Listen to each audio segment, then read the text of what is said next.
the one right here, this one right there, is 16 inches, and that's normal. So we'll just check from here to here is 16, so I would expect it to be nailed somewhere in this area. In fact, you can see a little dimple there. There's another one down here where the nail holes have been filled. Well, what kind of nails would they have used back then?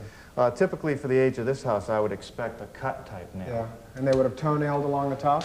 Yeah, they would have just toe-nailed into the same studs that we saw down below, just securing it to the wall. So what's the safest way to remove this without demolishing it?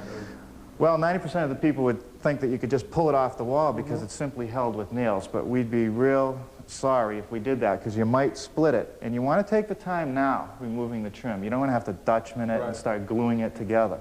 So the safest way to take this off is to take a reciprocating saw with a metal cutting blade, slip it down between the plaster and the mantelpiece and just run it down, and you'll just cut off all the nails.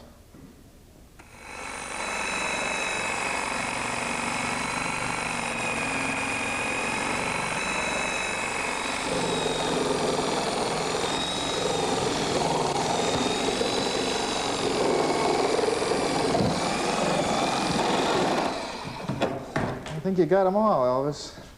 Maybe a couple at the bottom, but I think they'll come out. Beautiful. There's a couple here that I don't think ever went into anything. Okay. Now we got to find a safe place to put this. Carry it back to the next room.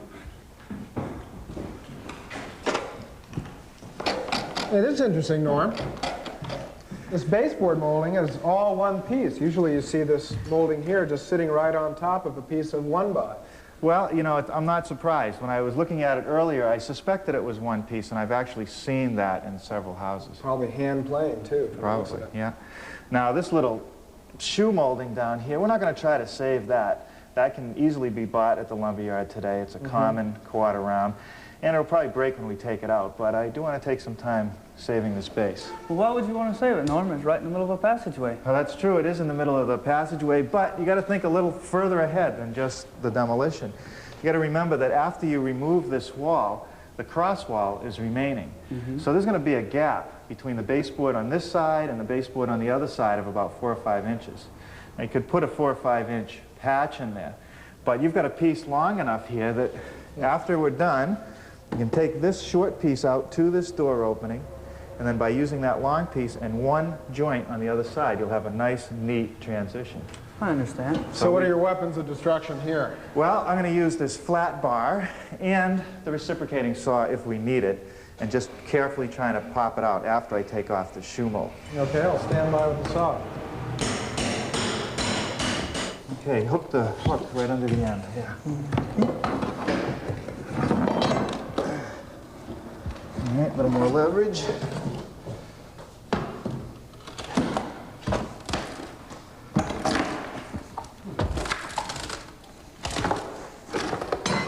Fold it down. Whoop, whoop, careful. All right, well, we saved 80% of it. That's good. Okay. I'll take this back and put it with Armano. All right.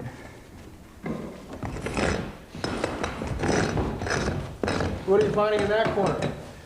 Well, Steve, I'm looking to see where the lath goes. Often you find that the lath runs all the way through intersecting walls, and that's a real problem because you have to cut it.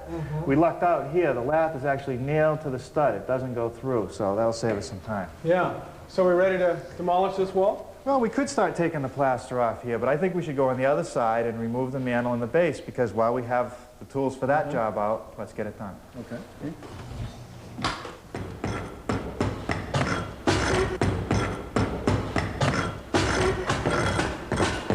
Okay.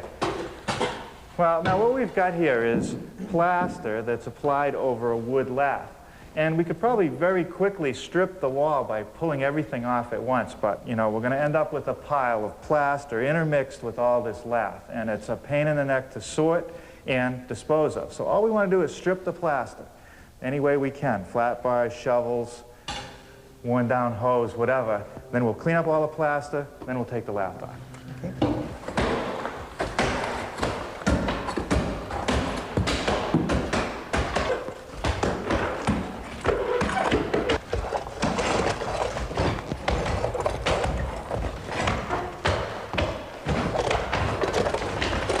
Well, that's pretty much it on the plaster, Norm. What's next?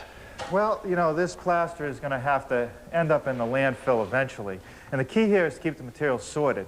So I think we should sweep it over into the corner, then we can drop the wood lats. Okay.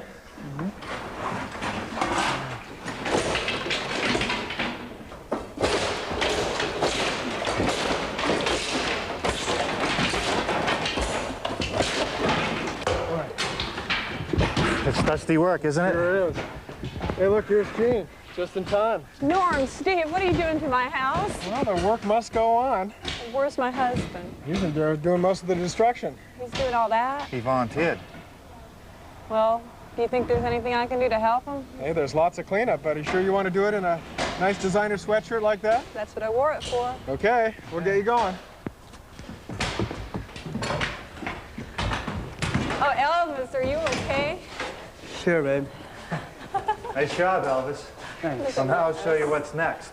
Okay. Next, you got to take all these wood lats and sort of arrange them, you know, parallel together. Make sure you wear gloves because some of the nails are still sticking through. And when you get a good-sized bundle, tie it up with some string, set it aside to be taken away later. Fine. Let me grab a pair of gloves. I'll be right back. So, Norm, what's next? Well, the next thing to do is get the plaster off the other side of the wall, and we can save a little bit of time. Instead of scraping it off like we did here, if you take a bar and you hit this back side of the wall, it'll loosen up all the plaster. Most of it will just fall off to the floor. Then it's the same sequence of events. Okay.